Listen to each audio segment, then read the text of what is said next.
Madali bang mag-move on agad mula sa breakup? Diretsuhin na natin, walang tunay na instant move on. Kahit gustuhin mong bilisan, may proseso talaga. Pero pwede mong pabilisin at gawing mas healthy ang pag-move on kung tama ang approach. Narito ang mga practical na gawin. Una, tanggapin na tapos na, huwag nang umasa sa baka pwede pa. Hanggat may ganitong mindset, naka-hold ka. Acceptance ang unang unlock. Kung gusto mo talaga mag-move, para na lang sa sarili mo. Pero kung gusto mo pa rin maibalik ang dati kahit parang malabo na, mas lalong matagal ang move. Ikalawa, ay cut ang communication, no contact. Iwasan muna chat, stalk sa social media, at kumustahan.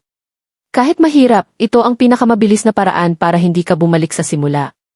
Ikatlo, ilabas ang nararamdaman, umiyak kung kailangan, magkwento sa kaibigan, o isulat sa notes. Hindi mo kailangang maging strong agad, mas bibilis ka kapag nilabas mo, hindi kinimkim. Pero wag naman sa social media para maging private pa rin ang mga bagay-bagay sa buhay mo. Ikaapat, alisin ang triggers, mga photos, gifts, convo, hindi mo kailangang itapon agad, pero ilayo mo muna. Less reminder katumbas equals less relapse.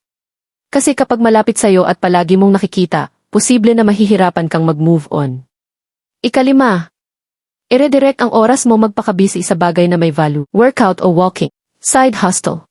Pag-aaral ng bagong skill, kapag may ginagawa ka, mas kaunti ang overthinking. At pinaka-worth, magbasa ng Biblia. Marami itong pampatibay para maging positibo anuman ang kalagayan. Ika-anim, iwas rebound, kung hindi ka pahiyod, panandalian lang yung saya. Pero kadalasan lalo kang nalilito. Ayusin mo muna sarili mo bago pumasok ulit. Ikapito, alalahanin kung bakit kayo naghiwalay, huwag puro good memories. Balikan mo rin yung dahilan ng breakup, yan ang magpaparealize na may dahilan kung bakit natapos. At mga bad qualities, para ma-realize na baka hindi talaga kayo. Hindi mo kailangan maging sobrang negative, pero kailangang maging realistiko pa rin. Ikawalo, ay build ulit ang sarili mo, ito ang pinakamahalaga. Improve yourself, physically, emotionally, financially. Gawin mong upgrade mo ito, at lalo na ang espiritual mo o kaugnayan sa Diyos. Yan ang pinakamahalaga. Ika-siyam, bigyan mo ng oras, kahit gawin mo lahat, may healing time pa rin. Pero kung consistent ka, mapapansin mong gumagaan bawat linggo. Sabi ng Biblia, may tamang oras sa lahat ng bagay.